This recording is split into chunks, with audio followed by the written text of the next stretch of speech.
Coming in at number 5 we have chainsaw. Do you know why the chainsaw was invented? If you don't, then this might surprise you. Surprisingly, the chainsaw was not invented for cutting down trees or any type of manual work. It was actually invented to help with childbirth. And by help, it was more of an unnecessary torture, making a painful experience much worse. Two Scottish doctors, John Aitken and James Jeffrey, invented the tool in the 1780s. Before the cesarean section was common practice, all babies had to pass through the birth canal. When the baby became stuck or breached, the doctor would remove the parts of the pelvis bone. This was medically known as symphysiotomy. This was a painful and messy procedure that was performed without any anesthesia. The doctors complained that the procedure took a long time as they had to remove the bone by hand. They invented a small chainsaw to make the procedure faster for them to perform, but still incredibly painful. For women, the procedure had a high risk of infection, injury, and even long-term walking difficulty. It could ruin their lives, as well as the high risks already associated with childbirth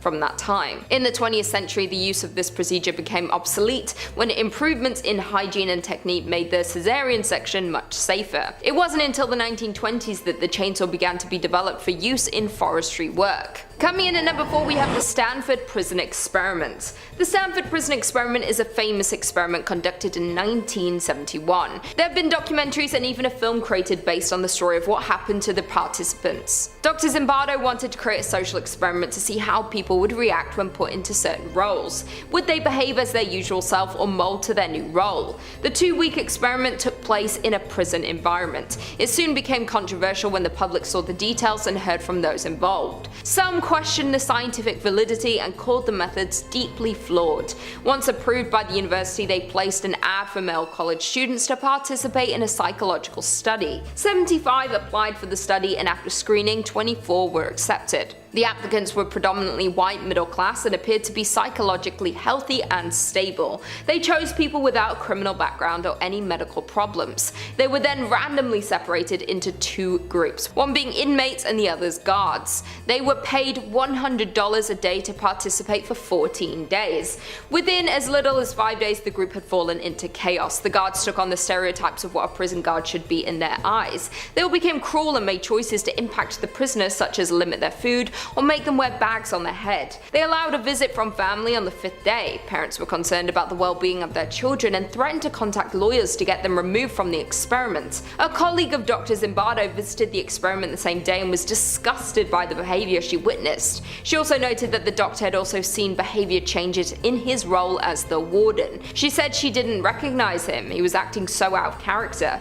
Due to her findings, the parents' outrage, and the increasing brutality, the experiment was cancelled just 6 days in. The doctor went on to publish his views on the study, how the power of authority can change people's personality, or the situation you're in can make you do horrible things you never would have before. Some of the participants have spoken out about the study, explaining how it made them feel at the time. Luckily, none of them mentioned long-lasting psychological effects. Coming in at number 3 we have Guatemala Syphilis Experiments. The Guatemala Syphilis Experiments were United States-led human experiments conducted from 1946 to 1948, although I'm sure the effects of this experiment lasted far past that. The experiments were led by a doctor named Charles Cutler. The idea for the study was to infect soldiers, prisoners, and mentally ill patients with syphilis and other sexually transmitted diseases. The worst part about this was that none of the participants were aware that they were even part of the study. The United States wanted to see the effects that the disease would have on their participants over a long period of time. There were at least 30 documented deaths due to the experiment, but that number could be much higher. These diseases can cause infertility, blindness,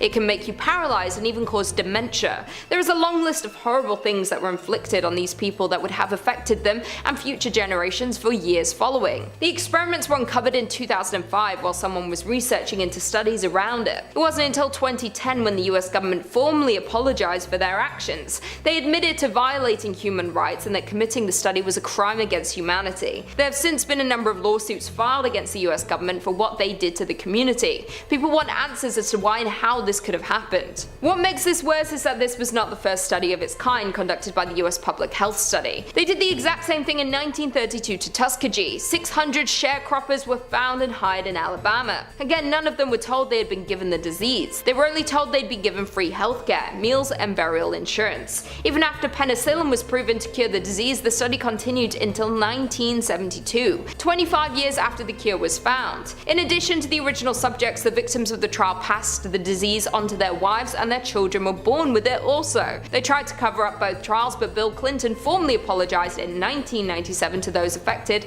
after it had been uncovered. Coming in at number 2, we have experimentation in the Soviet Union. In 1921, the Soviet Union started to do human experimentation. They built 2 laboratories for experiments with poison called Laboratory 1, Laboratory 12, and Chimera. They wanted these studies to be covert so that they would be able to use it against their enemies. They would take prisoners from the forced labor camps called the Gulag and bring them to the facilities. While there, they would give them a meal. It would be poisoned, but they would not be told this. They would first see if they noticed the smell or taste of the poison, and then they would examine the body to see if there were any trace of it in their system. Their goal was to find the perfect poison, one that didn't have a smell or taste and that could not be detected post-mortem. Over the time of the experiments, they tested poisons including mustard gas, ricin, digitoxin, and cura. They continued their experiments for most of the 21st century. And finally, in at number 1, we have testing on American military. During World War II, scientists who were funded by the US government conducted experiments using American Navy soldiers. They were given the green light to prepare for the use of chemical warfare, something that was used frequently in World War I. There were at least 9 research projects dedicated to this study. They wanted to test the effectiveness of a new type of clothing and gas mask against the deadly gas. 17 and 18-year-olds were approached after they had completed boot camp. They were only asked if they would participate in a study that would shorten the length of the war. They were not told what they would be doing. Only once the boys reached the research facility were they told that it involved mustard gas. Almost all of the participants suffered from severe external and internal burns. Once they left the facility, they were ignored by the Navy. In some cases, they were threatened by the Espionage Act. They were told that they would be punished if they were to tell anyone about the study that they were involved in. Under the Espionage Act, anyone sharing information about the war effects were considered a criminal. So if the enemies learned of these experiments, they would lose their upper hand if they had one. In 1991, the reports of what happened were finally declassified and were taken before Congress. There were 60,000 US soldiers who took part in the trial. Number 5 on this list is the Aviator Suit. Parachutes took a while to master, guys, and no one knows that better than Franz Reichelt. Mental Floss says if there's anything to be said for Franz Reichelt, it's that he had some supreme confidence in his own invention. In the early 1900s, Reichelt crafted a parachute from 320 square feet of fabric, all of which folded up into a wearable aviator suit. He had conducted several parachute tests using dummies, which all failed. He pinned the blame on the building, saying that they simply weren't tall enough. In 1912, Reichelt planned to test his latest version by flinging a dummy from the Eiffel Tower, but when he arrived at the famous landmark, the inventor surprised the waiting crowd by strapping on the parachute himself and taking the lead. The parachute didn't open, and Reichelt became a victim of his own invention. An autopsy reportedly determined that he of a heart attack on the way down. Imagine having the confidence to jump off of the Eiffel Tower using a so-called parachute that has literally never worked before. Number 4 on this list is the 10-cent beers. Alright, so this isn't really a science experiment at all, but it is an experiment of some kind. Mental Floss says in 1974, the Cleveland Guardians tinkered with a new promotion to increase game attendance, giving fans the opportunity to purchase an unlimited amount of beer for 10 cents a cup, which wasn't the best idea. The game against the Texas Rangers was an eventful one. Memorable events of the evening included a woman running into the Guardians on deck circle and flashing the umpire, a fan running onto the field and sliding into second base, and a father and son who ran onto the outfield and mooned the bleacher section. Things took a violent turn when fans launched fireworks into the Rangers dugout, and the whole thing eventually turned into an all-out riot. Fans against players on both teams. Players were hit with folding chairs, there were numerous fistfights, and some players were injured when they were pelted with rocks. After that, the Cleveland Guardians kept 10-cent beer nights, but limited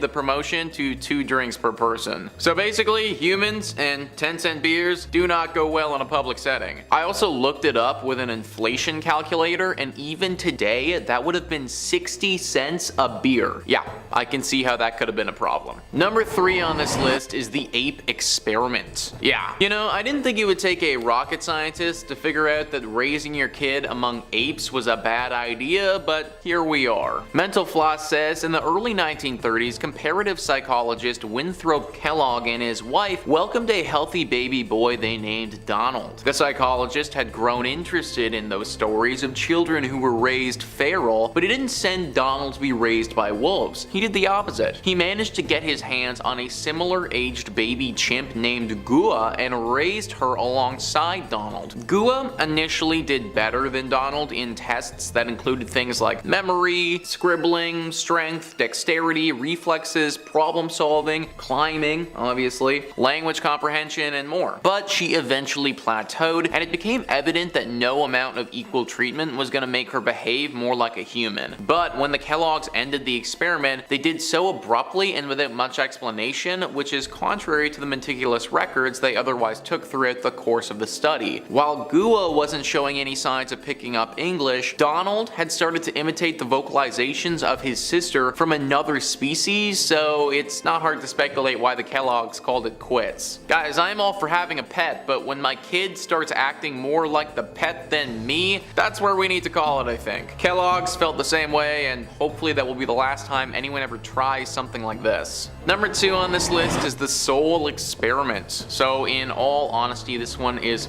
pretty dumb in my opinion, but if it's actually accurate, then this would make for an incredible discovery. Mental Floss says in 1901, Duncan McDougall conducted experiments on extremely recently deceased people and dogs to see if their body weight changed immediately after.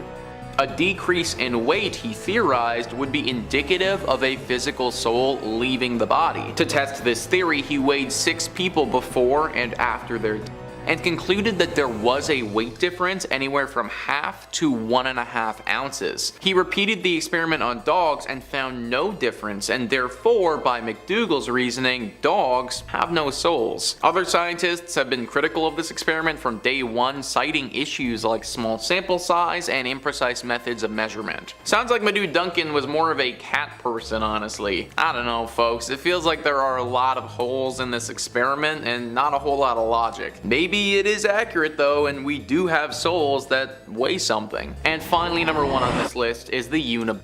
Mental Floss says it's probably safe to say that an experiment falls into the gone wrong category when it may have been responsible for producing the Unibomber. As an undergrad at Harvard in the late 1950s and early 60s, Ted Kaczynski participated in a 3-year-long study run by Henry A. Murray that explored the effects of stress on the human psyche. After being asked to submit an essay about their worldview and personal philosophies, Kaczynski and 21 other students were interrogated under bright lights, wired to electrodes, and completely torn down for their beliefs. The techniques were intended to break enemy agents during the Cold War, and the students were never completely informed about the nature of the study. In short, the man who would eventually kill 3 people and injure over 20 more with his homemade was subjected to repeated psychological torture. Any experiment that ends up with this happening obviously went very wrong and never should have happened in the first place. People have a limit, and it seems like these experiments just pushed people way past them. Obviously, this is not an excuse for Ted's behavior in any means, but I'm sure that it was a big factor in making it happen. Number 5, Namulak. Kicking this list off, we have a beast more terrifying than literally any other creature on this planet right now. Apparently this thing is real. Yeah. The apex predator. The top of the food chain. Twice interbred. This thing is a killing machine. The grizzly polar bear hybrid, aka the growler bear or the pizzly bear. Great names, great names. What do you like? I like the pizzly bear myself. It's the least aggressive. These 2 aggressive bears make up this rare hybrid that has occurred both in captivity and in the wild. So not only did they try this one in a lab, safe with test tubes, in nature this thing just evolved by itself and is just trucking around hunting as we speak. Yeah. That's horrifying. In 2006, the hybrid was confirmed by testing the DNA of a unique looking bear shot in the Northwest Territories on Banks Island in the Canadian Arctic. A hunter from Idaho reportedly shot a grizzly polar bear hybrid near Sachs Harbor in April with his local guide. They had been hunting for polar bears and killed the animal, believing it to be a normal find. Officials took interest in the creature after noticing that while it had thick white fur, it also had long razor-sharp claws, a humped back, a shallow face, brown patches on its body, and was almost twice the size, which are all traits of grizzly bears. Yeah. Yeehaw! DNA tests conducted by Wildlife Genetics International in British Columbia confirmed it was a hybrid with polar bear as a mother and a grizzly bear as a father. Yeah. Netflix campy horror, here we come. The number of confirmed hybrids has now risen to 8, all of them being children from the same female hybrid polar grizzly bear mother. There's only a couple though. Yeah, thank God. Since the 2006 discovery, the hybrid has been referred to by several names including Pizzly Bear and the Roller Bear, but Canadian wildlife officials have suggested calling the hybrid bear Nanulak, taken from the Inuit names for polar bear and grizzly bear. Yeah, that's a sick name. That's a way better name. Let's go with that name, 100%. Number 4. The Kula Kamba. The Kula Kamba or Kulu Kamba is an apparent hybrid species of chimpanzee and gorilla hybrid found and reported in Africa in the early 19th century. Although no empirical evidence has been found to substantiate the existence of the creature more than once, the Kula Kamba has been referenced in numerous times in some mid-19th century work and in some descriptive work from around 1860 to 1899 titled Explorations and Adventures in Equatorial Africa. The explorers refer to this unique ape hybrid as the Kula Kamba, based upon the description of words used by the First Nations people in the Ovengo River of West Africa. The people allegedly refer to the ape as Kulu because of its unique vocalization, unlike the sounds and abilities of other apes. Kamba is a word meaning, quote, to speak. Okay, that's terrifying. The local people, upon finding this hybrid creature, were saying that its name came from its ability to make sounds and talk, unlike any other species. The Kula Kamba is believed to be much larger with a flattened face, longer, larger skull, but more bipedal than a chimpanzee, meaning it walked on its legs much more like us. Although there has not been a documented sighting of the Kula Kamba since 1881, in 1996 a picture of an unusual looking ape was taken by Peter Jenkins and Liza Gadsby at the Cameroon Zoo, showing a seemingly hybrid ape that fit all the descriptions of the Kula Kamba, being supposedly that of a chimpanzee and gorilla hybrid. Could this be like a new form of sapien roaming our planet? Is this thing Bigfoot that the FBI is talking about? I don't know. What do you think? Number 3. Pythons. In the 1980s, a small number of pet Burmese pythons were released into Florida wildlife. Couple here, couple there, nothing crazy. Since then, these slithering snakes have started to wreak absolute havoc on wildlife and communities and have become something of a weird science project. A number of Burmese pythons running loose in the state of Florida are now officially a hybrid species, which could make them even more evolved than their other snake relatives. Scientists from the United States Geological Survey of the Everglades National Park analyzed skin and cell tissues from around 400 Burmese pythons that were captured in Florida between 2001 and 2012. The team wanted to learn more about the invasive species in order to better understand Florida's threat of the overgrowing population posed by wildlife and locals. Sure, the researchers expected to find only the pure genetic makeup of the Burmese python, coined the American alligator killer. It's quite the reputation. But according to the study, the number of interbred snakes with somewhat of a new genetic makeup started becoming more worrisome the more that they found. When two species come together, they have a unique set of generic traits and characteristics that they use for survival. This is made up of the environment around them. Indian rock pythons are smaller but much faster. Burmese pythons thrive in jungles and grassy marshes and are much, much bigger. Together, mixed with a little swap and spit, is this demon serpent. Yeah, the new and improved Floridian Jungle Croc Annihilator. Again, cue campy Netflix movie. Croc Killer 5. I don't know, or something like that. When researchers involved in the new study analyzed samples found in Florida, they discovered that some animals assumed to be purebred pythons were also carrying new DNA, making a new rock python. Yeah, that's awesome. Couple of guys let their pets out and now there's snakes with double the abilities running around. Or slithering around, just by accident. This guy just rushed like a million years of evolution. Yeah.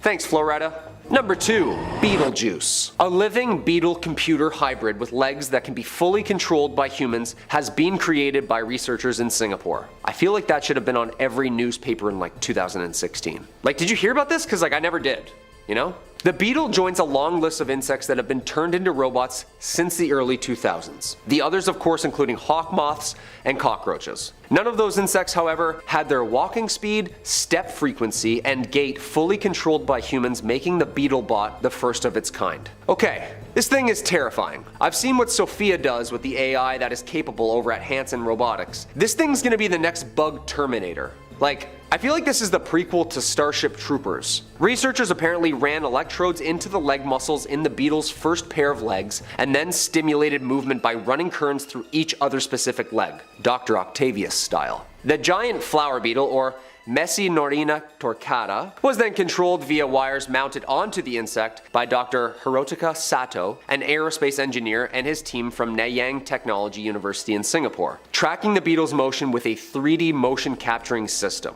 They were then able to make the beetle gallop and walk alternating legs. First off, this is a little cruel, but also pretty cool. I didn't even know that bugs had muscles in their legs. The hybrid might prove a useful step towards building robots for use in disaster zones, where they could be equipped with cameras or microphones and navigated through tiny cracks to search for humans trapped under rubble. Okay, I like this thing all of a sudden again. Yeah, this is good. This is good news. Blending technology with the animal kingdom. Ant-Man and Wasp style. I like it. Due to the beetle still being alive, of course, humans would be able to switch from controlling the beetle to letting it navigate on its own way. When the insect-computer hybrid robot encounters an obstacle, the user can simply switch off the controller, allowing the neural control networks of the robot to overcome the obstacle. In doing so, the researchers can manipulate the different walking speeds, patterns, flying directions, and all other forms of the motion. Basically, it's playing PlayStation with a bug. And number 1, killer bees. Speaking of more creepy crawlies, we have these nasty things. The African honeybee, aka killer bee, is a hybrid produced originally by crossbreeding the East African honeybee with various of the European bees. First introduced in Brazil in 1956, 26 swarms escaped quarantine, and since then, this aggressive hybrid has spread throughout South America and North America by 1991. Yeah, that means before Pearl Jam was really going, there wasn't too many of these flying around. Once in a blue moon kind of deal. But time flies. Typically much more defensive than any other honeybee, these killer bees react faster and can chase a person a quarter of a mile. They kill about 1,000 people each year and even kill cows and horses. Although there are 29 recognized subspecies of bee, this seems to be the most aggressive. Biochemists have tracked down the brain chemicals that make killer bees so ferocious. It's the compounds which seem to be present in higher levels in the much feared Africanized honeybee, which makes less aggressive bees turn more fierce. That means that it can turn other insects into a more aggressive version of themselves. Honeybees are incredibly territorial, fighting to the death to defend their hive with multiple painful stings, but killer bees, the even crazier hybrids of the relatively docile strain, are more aggressive. Yeah, way more aggressive. Apparently these things are also really smart. Like, fish and bees are now able to communicate to each other. Do you know that? In a recent experiment done in Austria in 2019, using a robot translator, engineers from Swiss Federal Institute of Technology and 4 other universities are able to make the species able to transmit signals back and forth to each other, subsequently resulting in them demonstrating coordinated decisions.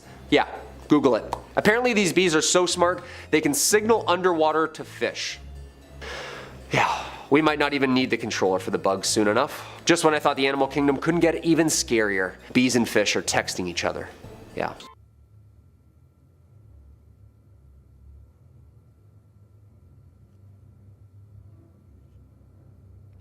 Jumping in, we have zombie dogs. In 1940, the Soviet Union released a 20-minute long motion picture titled Experiments in the Revival of Organisms. Conducted by a Soviet research group who were focusing on the potential resuscitation of dead organisms, the video shows in great length canines being killed and then brought back to life in various different horrifying ways. Now, I love me some doggos, so I'm not gonna lie. This little bit's gonna be a little bit rough. Credited to Dr. Sergei Brukhanoko and Boris Levinskovsky, the video shows several severed dogs' heads that have been kept alive for hours on end. These poor guys were even wiggling their ears still, licking their mouths, and responding to the humans around them. The 2 scientists claimed that the animals were kept alive by an artificial blood circulation system. Crazily enough, the doctors developed a new version to be used on humans that very same year, and well, no one really knows what happened after that. The doctors went on to be awarded the prestigious Lenin Prize, although some commentators have questioned the film's authenticity, claiming that the severed dog's head only survived for a few minutes when attached to the artificial heart. So, the real story, no one knows, and it's nasty stuff. Coming in at number 4, we've got underwater cities. In the 1960s, the Soviets decided that land just wasn't enough, so they changed things up a bit and headed underwater. By 1966, the Ichthyander project was well underway by a group of amateur divers at their own site in the Crimea. Well, it seemed that in Soviet Russia, anyone could take a pop at experimental science, and that's exactly what happened. And, well, it was pretty much an unrivaled success. That same year, as part of the project, a human being spent 3 days continuously underwater, held in a small metal structure at the bottom of the Black Sea.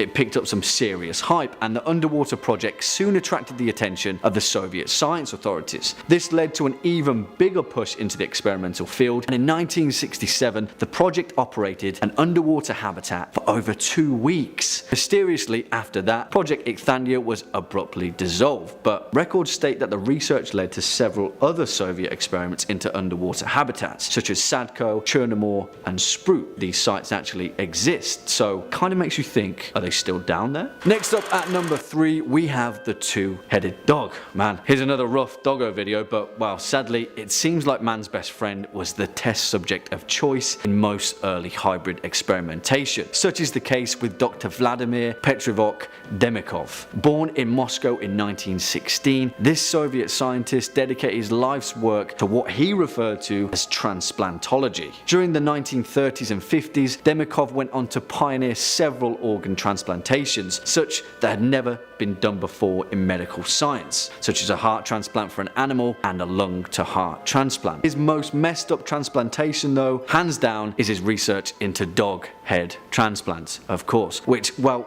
resulted in a two-headed dog experiment. Insanely enough, the experiment was actually a success, and well, he caught a portion of the result on video. Of course, the test subjects sadly didn't survive very long, but this experiment paved the way for other animal head transplants, such as apes. Dr. Demikov's true legacy though was to perform human head transplants. No thank you. And swinging in at number 2, we've got man-monkey hybrids. Yep, you heard that correctly. Born in the small town of Shigry, Ilya Ivanovich Ivanov was a Soviet biologist that was the definition of a real-life mad scientist. Now, in reality, Ivanov's research in other fields led to some pretty groundbreaking stuff, particularly in the field of horse breeding. But his main hang-up was that he was absolutely obsessed with making a human-ape hybrid. As early as 1910, Ivanov had given a presentation on his plans for human-ape life to the World Congress of Zoologists in Graz, where he outlined his plans to create this simian hybrid. So, in the 1920s, Ivanov set about his experiments working with human sperm and female chimpanzees. It didn't work though, but Ivanov was determined. So, in 1929, he organized another set of experiments, this time involving ape sperm and human volunteers. The experiments were publicly delayed due to the death of Ivanov's last orangutan, but no one really knows the true outcome of his life's work. In the 1930s, after a political shakeup in the Soviet scientific world, Ivanov was arrested and exiled to Alma-Ata in Kazakhstan, where he later died of a stroke. But who knows whether his legacy lives on in the dark corners of the scientific world. And finally, at our number 1 spot, we have Laboratory 1. In 1921,